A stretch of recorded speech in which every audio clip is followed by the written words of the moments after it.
अस्सलाम वालेकुम। अभी जैसे आपने जो सवाल किया है कि हमने एसडीपीआई ने जिन लोगों को उम्मीदवारी दी है वो किस बेस पर दी है। एसडीपीआई ने वार्ड नंबर 17 में अब्दुल रहमान भाई को उम्मीदवारी दी और अनीस आसी साहब को उम्मीदवारी दी।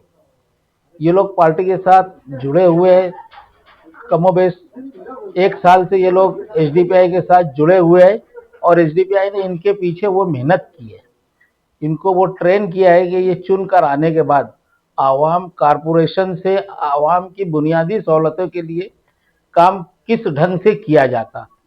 आज हमारे सामने बहुत सारी पार्टियों के वही रिपीट कारपोरेटर है जिनको कारपोरेशन के पूरे टेबल की भी मालूमात नहीं है, मगर अल्हम्दुलिल्लाह एसडीपीआई के जो जिनको हमने उम्मीदवारी दी है, ये लोगों ने अपने उम्मीदवारी के फॉर्म खुद भरे, खुद भाग दौड़ करके। हमारे जो लोग हैं इन्होंने अपने फॉर्म खुद अपने हाथ से भरे और ये खुद जा करके जमा करे और पूरी इलेक्शन की पूरी कार्रवाई ये लोग ने अपने खुद हाथ से करे और दूसरी पार्टियों के लोगों ने वकील लगाए, भरने वाले लगाए।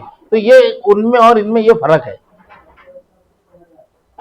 17 नंबर जो है उसमें के मुकाबिल कुछ मजबूत उम्मीदवार हैं, तो उनसे मुआवजा करते हुए अब्दुल रहमान भाई जो है वो किस तरीके से उन उम्मीदवारों से बेहतर है।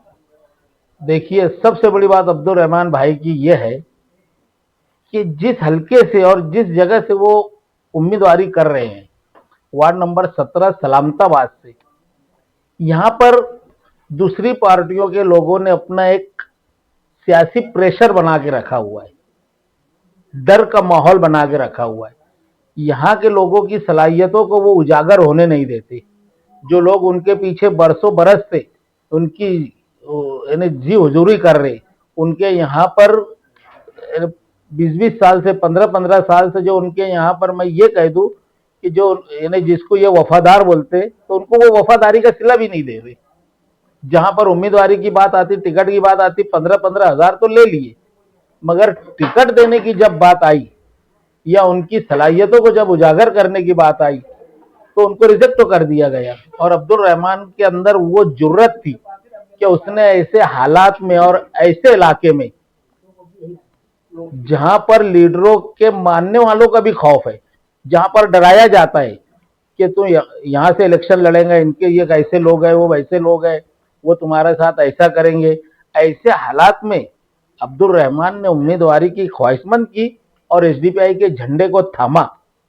एसडीपीआई का जो एक प्रोग्राम है, खौफ से आज़ादी, भूख से आज़ादी, और एसडीपीआई अपने मेंबरों की सलाहियतों को उजागर करती है। आपके इस कैंडिडेट का आपने क्या उम्मीदें वाबस्ता कर रखी है, कैसा इलेक्शन में इनका परफॉर्मेंस है? देखिए, मालेगांव की सियासत और मालेगांव के लोकल इलेक्शन आप लोगों के सामने है। आज बरसों बरस से जो लोग यहाँ पर उम्मीदवारी करते आए हैं, जो कर रहे हैं सियासत के अंदर, आज इनको ये घरों घर जाके अपने सियासी दलालों को घरों घर बेच करके 200-200 300-300 रुपये दे करके वोट लेने की बात कर रहे हैं। अल्हम्दुलिल्लाह अब्दुल रहमान भाई जब जा रहे हैं महल्ले के अंदर, हम लोगों से मुलाकात कर रहे हैं, हमको उसका रिस्पॉन्स मिल रहा है। आवाम से क्या अपील करना चाहेंगे आप? मेरी आवाम से ये अपील है कि एसडीपीआई के उम्मीदवार, एसडीपीआई के मेंबर्स जहां जहां खड़े हैं वहां वहां आप, हमारे जो उम्मीदवार है उनके एक चश्मा निशान है और पंखा निशान है, और वार्ड नंबर 21 के अंदर हमारा एक एसी निशान है। तो मैं यही अपील करूंगा कि जहां जहां एसडीपीआई के मेंबर्स खड़े हुए हैं, जहां जहां एसडीपीआई के कैंडिडेट खड़े हुए हैं, आप इनको भरपूर अक्सरियत से वोट दें। एसडीपीआई को वोट देने की वजह ही है कि जब जब भी मालेगांव शहर हो या हिंदुस्तान हो, फिरका परस्त ताकतें जब भी काले कानून को आगे करती है या कोई मुस्लिम मुखालिफ अगर कोई प्रोग्राम बनता है, तो सबसे पहले एसडीपीआई मैदान में आकर के हुकूमत की आंखों में आंखें डाल करके बात करती है। अभी आप देखे होंगे कि वक्फ बिल का मामला हुआ, एसडीपीआई सबसे पहले एहतजाज किया। रमजान महीने में एसडीपीआई के लोगों ने रोजा रख करके एसडीपीआई के बिल को जलाया, एसडीपीआई के बिल की मुखालफत की और एसडीपीआई ने वक्फ के कम से कम मालेगांव शहर के अंदर 5 या 7 एहतजाज किया। किरण सुमैया का मामला आया, हमने देखे शहर के बड़े बड़े लीडरान को, एक मौका देखे, एक बार किरण सुमैया आया हमने देखे, 2 बार आया हमने देखे, 3 बार आया हमने देखे कि ये लोग कुछ करेंगे, मगर हमने ये देखा कि इनके अंदर वो जुर्रत नहीं है कि ये बीजेपी के लीडरों के आगे एहतजाज करे या उनके आंखों में आंखें डाल करके बात करे। तो एसडीपीआई ने किरण सुमैया की गाड़ी के आगे आकर के एहतजाज किया। ये एसडीपीआई की ताकत है और इसी बुनियाद के ऊपर हम वोट की बात कर रहे हैं। आज ये एसआईआर के नाम से डराने की बात करते, एसडीपीआई के पास अल्हम्दुलिल्लाह 6 महीना पहले एसडीपीआई के मेंबरों को एसीआर के फॉर्म भरने की पूरी ट्रेनिंग दे दी गई है। और जैसी एसआर आएगा ये लोग बातें करते रहेंगे और एसडीपीआई अपने मेंबरों को, अपने कैडरों को चौक चौराहे पे उतार देंगी, जिसकी हमने टेबल वगैरह मंगा करके पूरी तैयारी कर ली है। जो दूसरी पार्टी के लोग हैं उनसे तशहीरी मुहिम में कहीं ना कहीं आप पीछे, तो क्या हिकमत अमली है कि किस तरीके से आप तशहीरी मुहिम करना चाहते हैं? हाँ, ये सवाल आपका बहुत अच्छा है। अल्हम्दुलिल्लाह मैं आप हमारे रिजल्ट देखेंगे, हमारे उम्मीदवार और हम लोग जो है डायरेक्ट इनडायरेक्ट लोगों के घरों तक पहुंच रहे हैं और हम उनकी जहन साजी कर रहे हैं। हम यानी इलेक्शनी मैदान में कहीं पीछे नहीं है। हाँ, जो दिखावा है हम वो दिखावे के अंदर पीछे है, मगर मशीन के अंदर इंशाल्लाह आपको हमारा रिजल्ट दिखेगा। अस्सलाम वालेकुम, मैं अब्दुल रहमान वार्ड नंबर 17 से।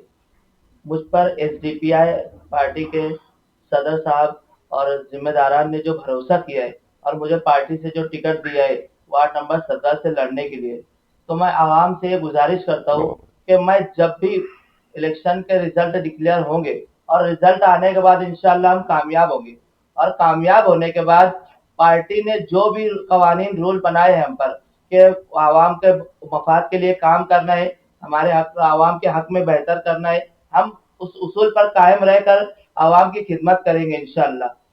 वार्ड नंबर 17 से बटन नंबर 3 पंखा निशानी पर 3 नंबर पर बटन दबाकर आपको वोट करना है। मशीन नंबर 1 पर अब्दुल रहमान, पंखा निशानी बटन नंबर 3। आवाम से अपील है कि हमें भारी अक्सरियत से कामयाब करें। पंखा निशानी पर 15 जनवरी को होने वाले इलेक्शन में भारी अक्सरियत से वोट देकर आप मुझे कामयाब करें। मैं आप लोगों को यह भरोसा दिलाता हूँ कि मैं सलामताबाद का रहने वाला तालीम याफ्ता उम्मीदवार हूँ और वाकई में मैं अपने लोगों के लिए दिल और जान से मेहनत करने की ख्वाहिश रखता हूँ। आप लोग मेरी ख्वाहिश और मेरे जज्बात की कद्र करें। मैं अपाहिज हूँ, लेकिन मेरे दिल में यह जज्बा है कि आज तक हमारे वार्ड से किसी ने उम्मीदवारी नहीं किया और किसी की ये जरूरत नहीं कि इलेक्शन में खड़े होकर आगे बढ़े।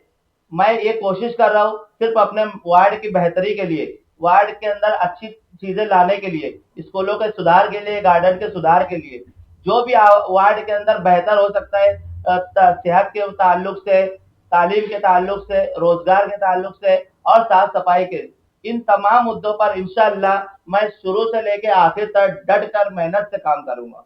आपसे अपील है कि मुझे इस इलेक्शन में बेहतर से बेहतर तरीके से वोट देकर पंखे निशानी पर बटन दबाइए और कामयाब करिए।